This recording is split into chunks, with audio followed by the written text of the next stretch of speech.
Hello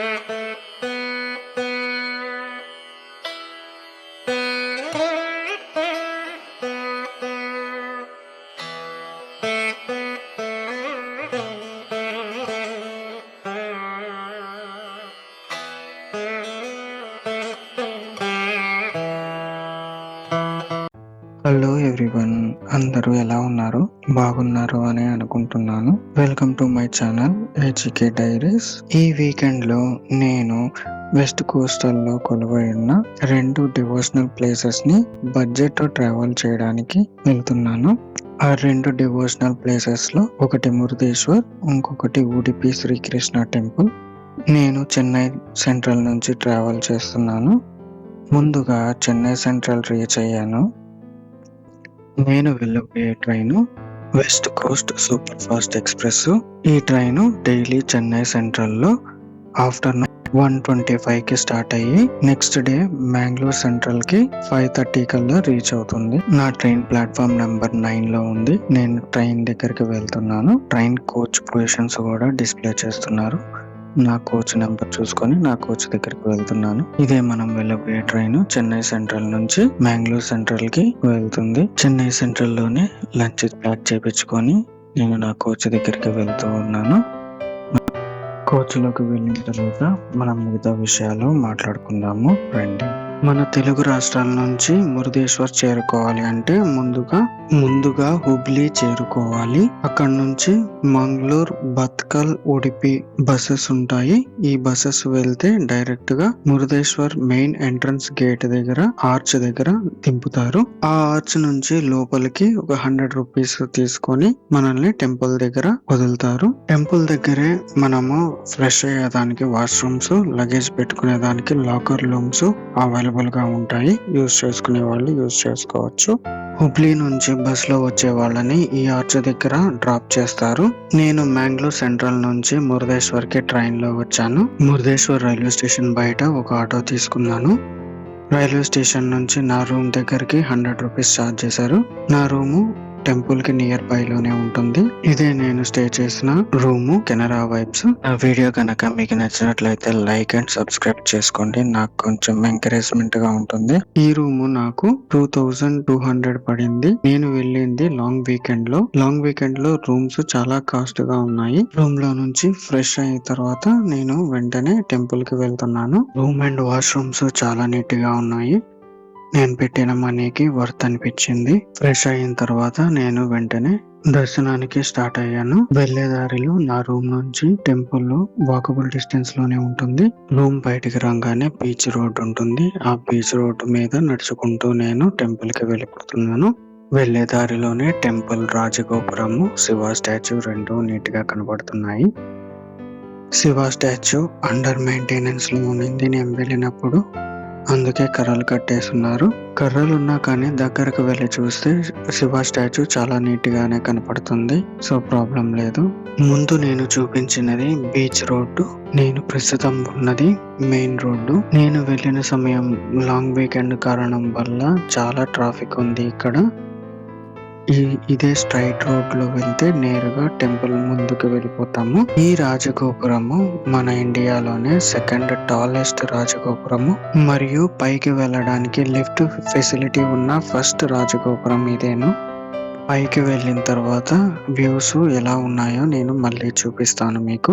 ఈ రాజగోపురం left side లో చెప్పుల స్టాండ్ కూడా ఉంటుంది. యూజ్ చేసుకునే వాళ్ళు యూజ్ చేసుకోండి. పర్ పేర్ 5 రూపీస్ ఛార్జ్ చేస్తున్నారు. ఈ రాజగోపురం కిందనే రైట్ సైడ్ లో లిఫ్ట్ కి వెళ్లే లైన్ ఉంటుంది. నేను ఫస్ట్ దర్శనం క్యూ లోకి వెళ్తున్నాను. దర్శనం క్యూ లో నాకు కనబడ్డ ఒక చిన్న వ్యూ పాయింట్ ఇది. టెంపుల్ లోపల కెమెరా రెస్ట్రిక్షన్స్ ఏమీ లేవు.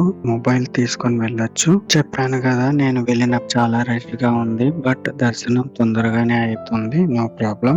శివుడికి ఎదురుగా ఉండే నందీశ్వరుడు. నా దర్శనం పూర్తయింది. శివుడి గుడి పక్కనే వినాయకుడి గుడి కూడా ఉంది. దర్శనం చేసుకోండి. వినాయకుడి గుడి పక్కనే అంటే శివుడి గుడి బ్యాక్ సైడ్ ఇలా ఉంటుంది. ఎగ్జాక్ట్ గా శివుడి గుడి బ్యాక్ సైడ్ ఆంజనేయ స్వామి గుడి ఉంటుంది. ఇదే ఆంజనేయ స్వామి గుడి. ఒక చిన్న షోకేస్ లో విష్ణువు, శివుడు, దుర్గాదేవి వినాయకుడు, నందీశ్వరుడు విగ్రహాలని పెట్టి ఉన్నారు.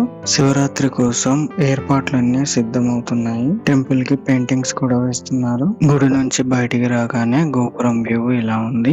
ఈ రాజగోపురం ఎత్తు 249 అడుగుల ఎత్తు మరియు లిఫ్ట్ సౌకర్యం ఉండే రాజగోపురం ఇదేను. పైకి వెళ్ళడానికి లిఫ్ట్ మార్గం ఉంటుంది. పైకి వెళ్లి వ్యూస్ ఎంజాయ్ చేద్దాం రండి. లిఫ్ట్ లో రాజగోపురం పైకి వెళ్ళిన తర్వాత 4 దిక్కుల 4 విండోలు ఉంటాయి.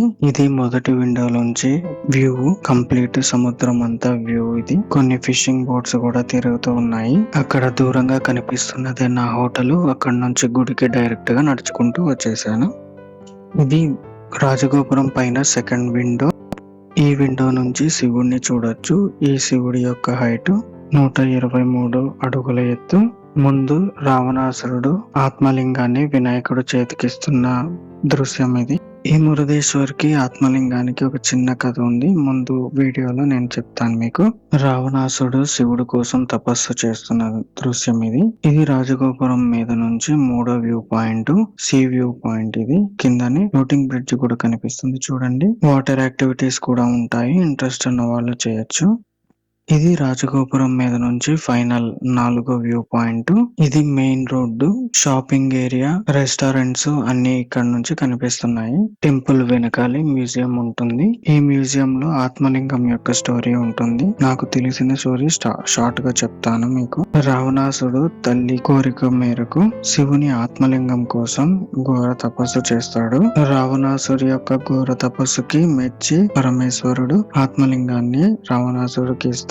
ఆత్మలింగం రావణాసురుడి చేతిలోకి వస్తే చాలా విపత్తులు కలుగుతాయని దేవతలందరూ పరమేశ్వరుడు ఆత్మలింగాన్ని రావణాసుడికి ఇస్తూ నువ్వు లంకకి చేరుకునేంత వరకు ఈ ఆత్మలింగాన్ని కింద పెట్టద్దు అని చెప్తాడు. రావణాసుడు లంక బయలుదేరిన సమయానికి విష్ణువు మాయ చేసి సంధ్యాకాలాన్ని అయ్యేలా చేస్తాడు. అదే సమయానికి మారువేషంలో వినాయకుడు బాలుడి రూపంలో రావణాసురుడు దగ్గరకు వస్తాడు. రావణాసురుడు బ్రాహ్మణుడు కాబట్టి సంధ్యావందనం చేయటానికి తన చేతిలో ఉన్న ఆత్మలింగాన్ని ఆ మారువేషంలో ఉన్న గణపతి చేతికి ఇచ్చి వెళ్తాడు. గణేశుడు ఈ ఆత్మలింగం బరువుగా ఉంది, నేను 3 సార్లు పిలిచేలోగా రాకపోతే దీన్ని కింద పెట్టేస్తానని చెప్తాడు. అలాగే అని రావణాసురుడు సంధ్యావందనం చేయడానికి సముద్రం దగ్గరికి వెళ్తాడు. వినాయకుడు 3 సార్లు తొందరగా పిలిచేసి ఆత్మలింగాన్ని కింద పెట్టేస్తాడు. తర్వాత కోపంతో రావణాసురుడు ఆ బాలుని కొట్టి లింగాన్ని పైకి ఎత్తడానికి చాలా ప్రయత్నం చేస్తాడు.